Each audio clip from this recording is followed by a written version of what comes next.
So with the 7th anniversary officially starting July 23rd, since then we have received a plethora of amazing characters, and we're here to rank them today on our monthly tier list video. Last month we ranked the swimsuit characters and they were also very good, but this time around, don't be surprised if every character that we did get released is just at the top of the tiers, because these characters released in the month of July leading into August have just been absolutely insane. The power creep has kicked up with these characters and it's only going to get crazier from here on. If you pulled any of the 5 new characters that released in the month of July, congratulations, because you got yourself some really cool and fun characters. So as always, if you don't know how we do rank our characters, we base it on 3 main factors: damage output, usability, and also survivability. They are the main 3 things I look at. Usability, we more so look at their killers and more so where they're designed to be used at. Damage output, obviously, if you have a good damage output, a good set of strong attacks with excellent range, you're again going to be at somewhat the high tiers. And then survivability comes down to how well can they stay alive. Do they have good crowd control? Do they have built-in healing? Can they heal their team?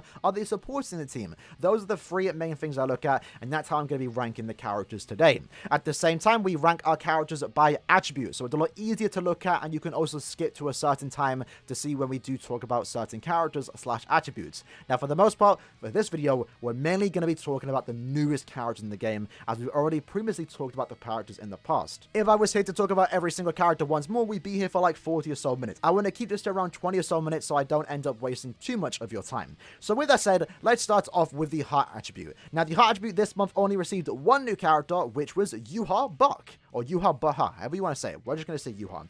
Now, Yuha, keep in mind, is a brave, battle-orientated character. Having said that, with the way they designed him, he's actually a character that can be used in PvE content and be quite a good character. The problem with Yuha is you're very rarely ever going to use him in PvE content unless you really force yourself to. That's not to say he's bad, but I just never see myself using him. Having said that though, I'm going to put him in S tier, probably around tier. Maybe I could make a case for him to be higher. If you don't really care about the rankings, he's regardless an S tier character. And the main reason for that is because he does have a decent damage output thanks to his Flurry +2. That does allow him to hit quite hard, and it does help him inflict stat augments as he is getting those extra hits.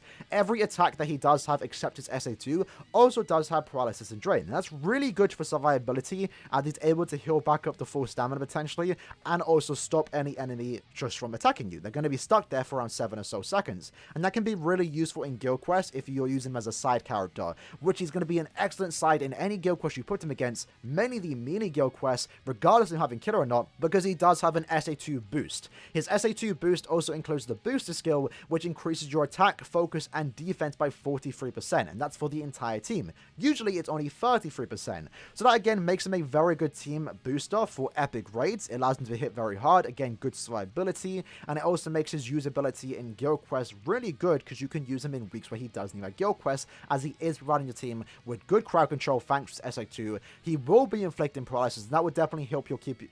He will be inflicting paralysis, and that will keep him alive and also help out your team do more damage, keep them alive too, and at the same time he's also buffing your entire team's stats by 43%. Again, very, very good character. Very similar to this Shinji here that we did rank a few months ago. Shinji is definitely more better as he does do more damage in guild quests, also does have Marauder, has more range on his attack string too, but you know, Yuha comes with the benefit of being able to inflict paralysis and also drain. Again, you could even make a case for Yuha to be up here, but I think the problem with Yuha is because he is a captain killer, and the fact that he is a melee NAD character, you're not really ever going to bring him into co-op content. You're mainly just going to use him to auto point events. He's going to be great in epic raids with a bonus. Even when he isn't a bonus, he's still going to be a good booster to use. And in guild quests, he's going to be an excellent character in any melee guild quest for the most part. So yeah, Yuha is a character you might not really use much in PvE content. Again, keep in mind he is a brave battle character. He's great in brave battles, and we are going to do another brave battle to this in the coming days. But it's surprising. Take it as a compliment when it comes to Yuha that you actually can use him in PvE content.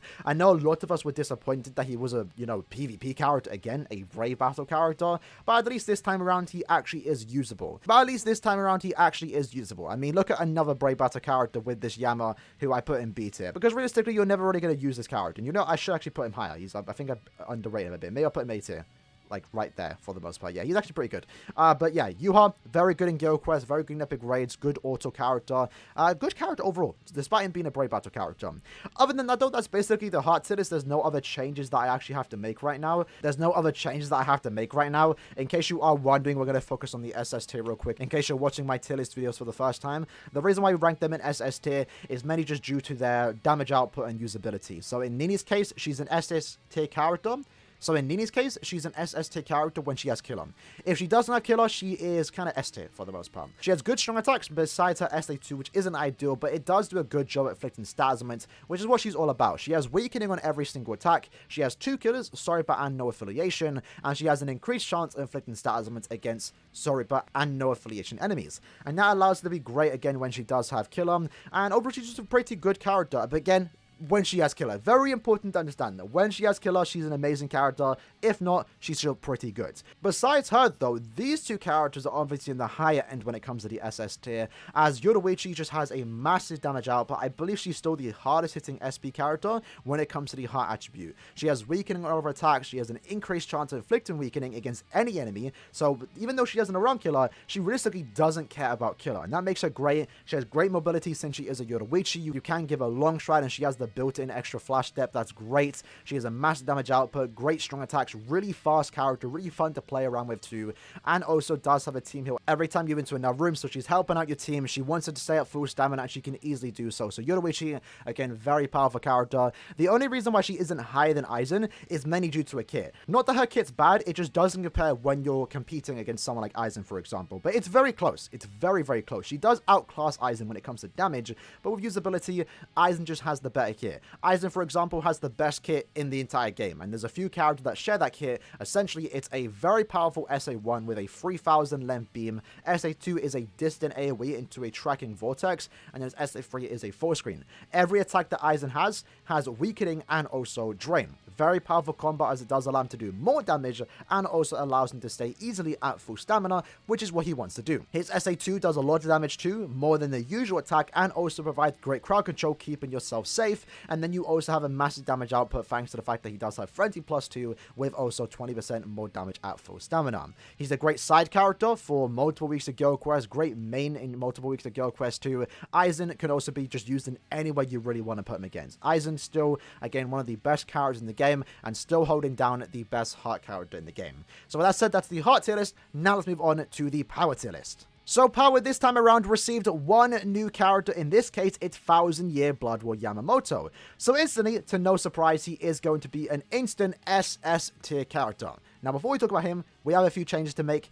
In fact, I've already made them. Soifon, I moved to the top of S. She was originally here. I think she's actually a pretty good character.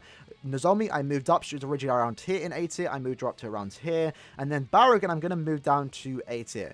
I think Barugan's good where you want to use him, but he's just a slow character. He has great survivability and, you know, a lot of usability when it comes to that SA2 and can be quite good in epic raids. It's just that he's on the slower side of things. So that's why I'm going to put him down to A tier. But he really does make up for any survivability. But moving on from that, let's talk about Yamamoto. So, Yama, no surprise, SS tier character, but where are we going to put him in the SS tier? Well, easily, just top. If anything, I should make a new tier for Yama, SSS tier. That's how cracked Yama is. Yama is, without a doubt, the best character in the entire game. Now, let me explain why. So, for starters, damage output.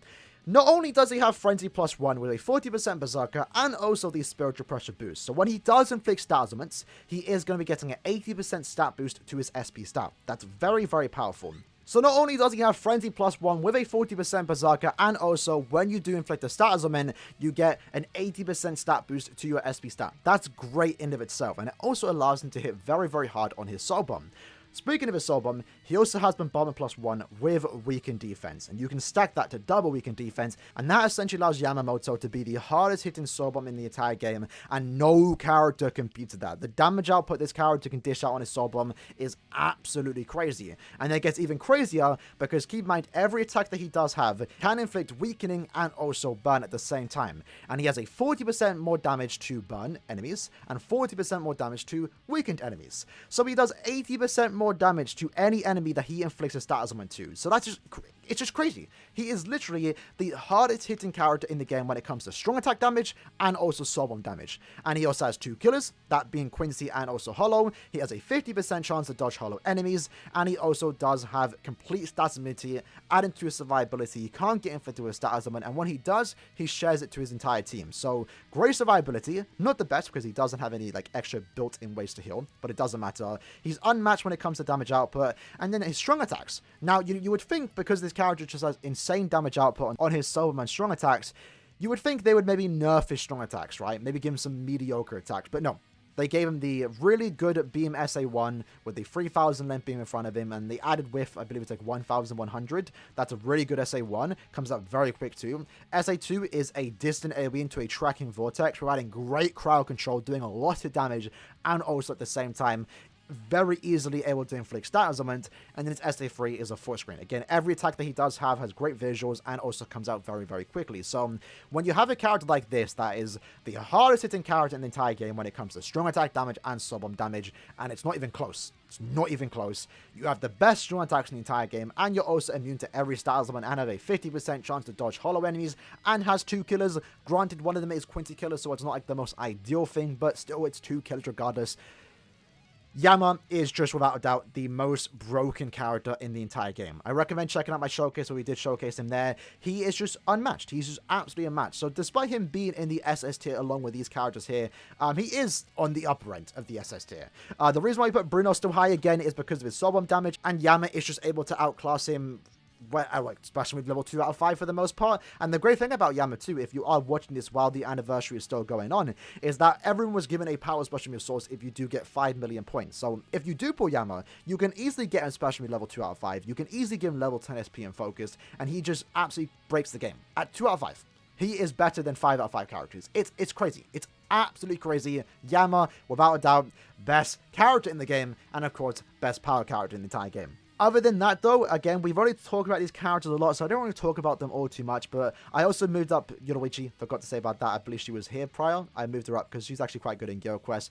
These other characters are still great. They still hold up. Good damage output, good survivability, usability. If you pull any of these characters here, they can be used in a lot of different content, and I'm still contemplating maybe putting like Kenny above these 2 characters. Kenny, keep in mind, and I have mentioned it quite a while, is that they're all tied for like 1st place, or it's now 2nd place. Like these characters, they are ranked in order, but it definitely can go either way depending how you ask on it. You know, you can say, you know, Kenpashi's better. You know, it really comes down to you. But the main thing is that they're all SS tier characters. That's the main thing to look at. All of these characters are powerful, but Yama is just in his own tier for the most part. I don't want to make a separate tier just for Yama, because I think that's a bit excessive, but Yama, very, very powerful. If you got him, congratulations. His individual balance coming out in like 10 or so days. Definitely go for him if you don't have him. He's absolutely broken. If you want to clear epic raids fast, clear any Guild Quest fast, because keep in mind, people are using him in Guild Quest where he's not supposed to be used in as a lead because of how much soul bomb damage he does. This character is without a doubt the most broken character in the game. But now, going on to the main tier list, let's also change some characters. So there's 2 changes I want to make. For starters, Nelio, I'm going to put to like the bottom of B tier. She now does more damage, so she's not too bad to be fair. I'd probably put her like here for the most part. Let's do that. I'm not sure if I moved up Shuhei. I think I want to move up Shuhei to like here because I believe he did actually pick up Flurry. Let's do that. And that's basically all the changes that I wanted to make here. Now let's add the newest character, which is the 7th anniversary Ichigo. So Ichigo, what's great about him? So 2 killers for starters. He has a Soipa and also a Ranka killer. Very, very good combination, especially when it comes to the mind attribute, as we are kind of lacking in those particular attributes. Especially ones that can inflict status augments. In this case, Ichigo can inflict paralysis and also weakening. A very powerful combo when you do inflict a status augment, because it's going to stop the enemies from attacking you. They're going to be stuck there for like 7 or so seconds, and also taking significantly more damage because you are proccing the weakening too. He has a very unique skill where every 5 seconds he has a 12% chance to inflict a status augment. And that's great because this character wants to inflict status augments. He wants to do that because when he does inflict a status augment, just like Yamamoto, he gets an 80% stat boost to his spiritual pressure stat. So that again allows him to be one of the hardest hitting characters in the entire game, and he can easily inflict status augments. So great damage output, and then he also does have very good strong attacks. His SA3 is a 4-screen SA3. His SA2 is a distant AoE into a tracking vortex. Again, very similar to Yama. I do want to point out it works a tad bit differently compared to the other characters that have the SA2. Essentially what happens here is that, let's say Yama for example. Yama's SA2 does the initial hit and then it does the vortex. Ichigo doesn't do that. It does like both at the same time, which technically makes it worse than Yamamoto's SA2, but it's not that big of a deal for the most part. It really doesn't hinder him all too much. But the unfortunate thing is that Ichigo does come with a inconsistent SA1, and that kind of hurts him just a tad bit. But regardless of that, he is an instant SS2 character, without a doubt the best main character in the game. So again, 2 stat elements is great, 2 very good stat elements, great damage output. Also keep in mind does have bombardment +1 with the spiritual pressure boost and also weakening. This allows him to be a very hard-hitting soul bomb nuke in guild quests, for example, just in normal general content epic raids. He's a very hard-hitting character, great survivability and crowd control, does have that complete stat immunity which he can share for his entire team. The only bad thing about him that you can really complain about is the SA1. It's a bit gimmicky. Essentially, it's like a 4-way attack that you kind of want to be really close to enemies, and in certain cases it can do a lot of damage. We did showcase this character at 2 out of 5 in guild quests, and we were able to clear the hard guild quest by ourselves, only in like 30 or so seconds. And when we used 2 characters, we were able to clear in like 7 seconds, and his SA2 did do a good amount of damage. So this character, easily an SS tier character. I mean, you have like the best kit in the entire game, minus SA1, great damage output, great soul bomb potential, also good survivability since he does have complete stat immunity which he can share for his entire team. So yeah, easily Ichigo, very powerful character. Again, also one of the hardest hitting characters in the entire game, which is kind of a trend when it comes to these characters. Other than that though, when it comes to Noelle and also down Ichigo, very tempted to move them down, but the main reason I'm keeping them up here is because of their usability in guild quests. They do have 2 killers, which makes them a tad bit more unique compared to some of these other characters here. But again, every other character here is great. These 2 have great killers, great strong attacks, decent damage output, when compared to some of the newer characters. And then Lisa, unfortunately, is a character that she's great. As you can see, I do have a second best. The reason why I'm not putting her first best is mainly due to the fact that she's limited in ways she uses. She's outclassed in guild quests for the most part when it comes to, Ichigo. Some might actually prefer using Lisa in PvE content, and, I can definitely maybe agree with that to a certain extent, but when it comes to guild quests, Ichigo just has Lisa B. Ichigo can be used in 4 weeks of guild quests, and there are people going around right now literally getting a 0-second clear time in guild quests. 0 seconds! They spawn in, use their soul bomb, and they clear the entire quest with Ichigo's soul bomb when paired with good characters like that Ichigo and also the Safwi Kenpachi. So there's literally people doing 0-second runs, world record runs, with this particular 7th anniversary character. So without a doubt, again, best character in the entire game. Yes, he does have some unfortunate inconsistencies, mainly with his SA1, and unfortunately his SA2 does work a tad bit differently to what you would like it to work as, but with what this character can do and how he performs in normal content, yeah, easily SS tier. Coming after that, we have the speed tier list, and again, we only got 1 new character this month, but there are a few changes to be made here. For starters, I'm going to move up the Gin. He actually got a pretty decent resurrection. I'm not sure if that was last month or if I got to upgrade him, but yeah, he's a, C tier character for the most part. Let's just put him there for the most part. He's alright. He's alright. But other than that, we have 1 new character, that being the 7th anniversary Uryu.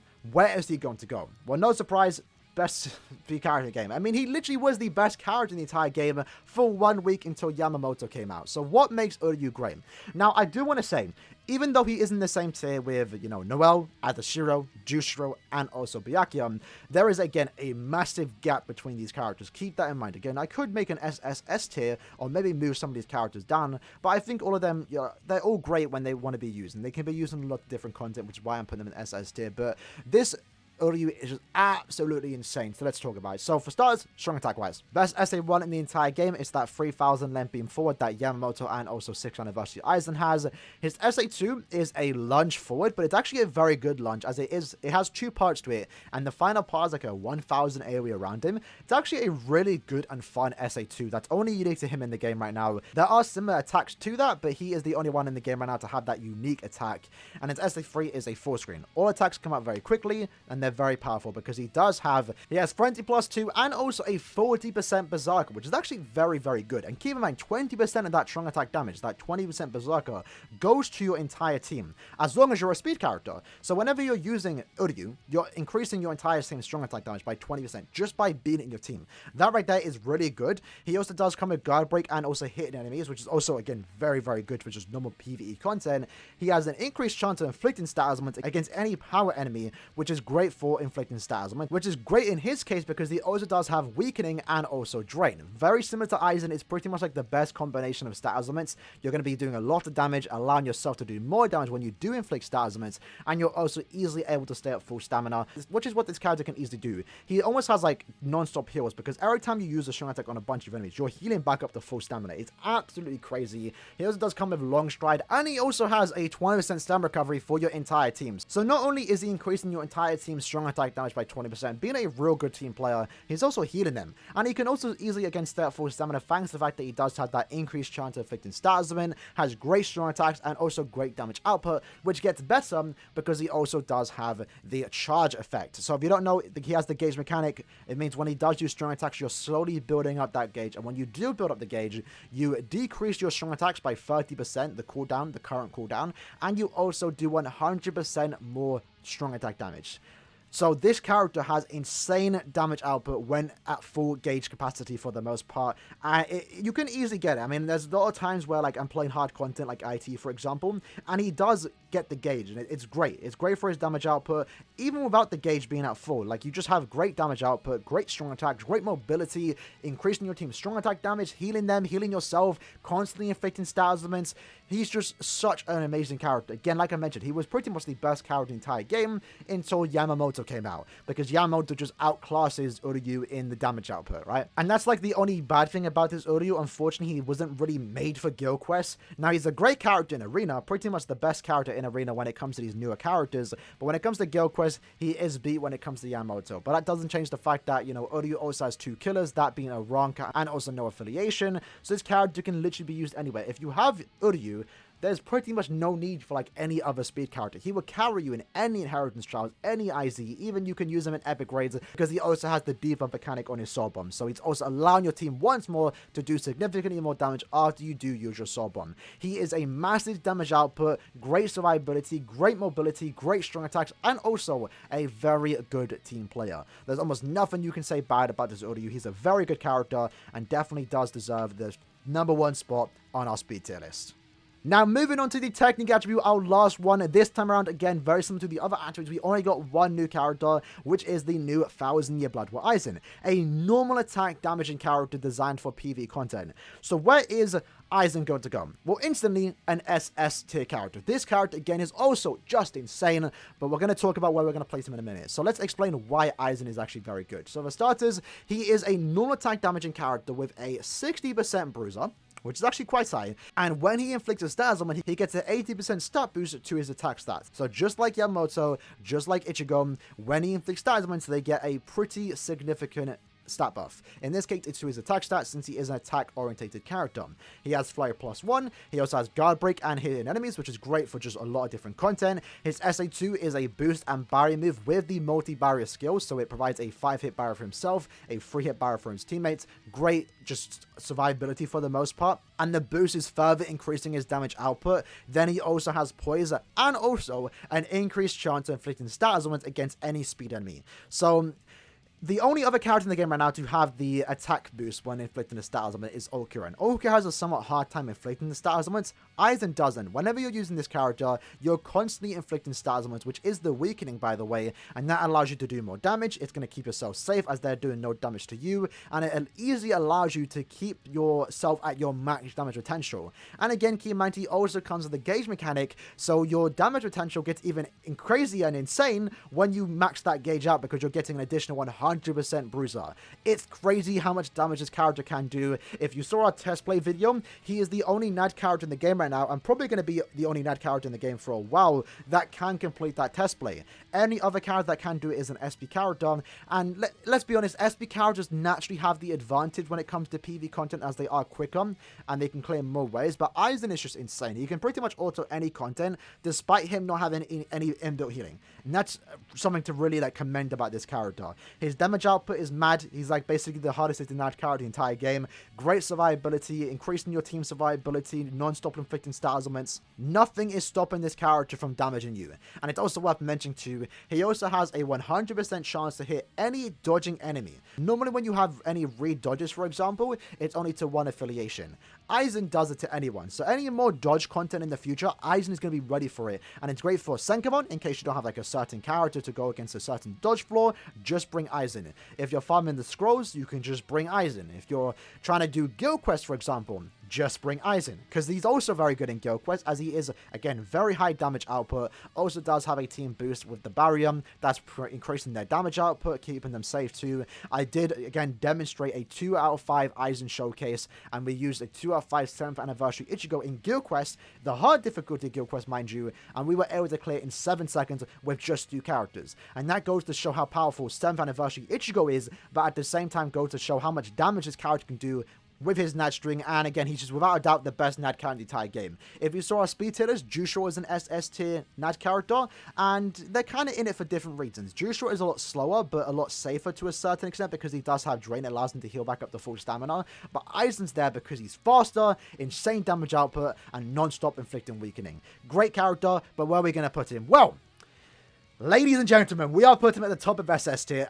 Maybe I might change this. I don't know, man. Aizen is just so crazy. This is just a Nad character that we've never seen before, man. It's crazy. You can just use the character wherever you want to. And I think, despite him being at a disadvantage because he's a Nad character when compared to SP characters, and to me, he's the only Nad character that I'm going to manually use. Every other Nad character in the game, sure, they're fun, they can be used, but, you know, again, I'd rather just use an SP character. In Aizen's case, I'd rather just use Aizen, because he can just carry. He can carry a lot of different content. Aizen definitely worthy of the SS tier. It really comes down to you, though, where you're going to place him, because it is kind of hard to rank an SP character and Nad character, since they do different things. So for you, maybe Aizen is here, maybe Aizen is here, maybe Aizen is here. For me, though, I think Aizen just has too much going for him that he just has to be the top of SS tier. But with that said, lads, that was this month's tier list video. Hopefully, I was able to break down the characters quite well and, you know, explain why I did rank them. Again, I know I do speak quite fast. I do apologize, but, you know, it's a habit. You know, I can't really change it. I can practice, but there's a lot to talk about here, and I don't want the video being like 40+ minutes long. So I didn't want to spend other time talking about the other characters, but, you know, up at Ichigo, right to great damage output, great strong attack for the most part. Any SS tier character is worth going for and has a lot of usability going for them. So yeah, that's basically this month's tier list video. Hope you guys did enjoy it. Again, in the comments below, let me know if you disagree with any placements. If you do, just let me know, and we can maybe correct it going forward into the next month. Again, this is kind of a community tier list for the most part. Yes, it's my opinion, but you lads can have a factor in this. If I overrate a character or underrate a character, you can just let me know, and we can potentially change that for the next one. But hope you lads did enjoy this entire video. If you stuck around to the end, you're a G. I appreciate you, and I'll see you lads next time. Peace.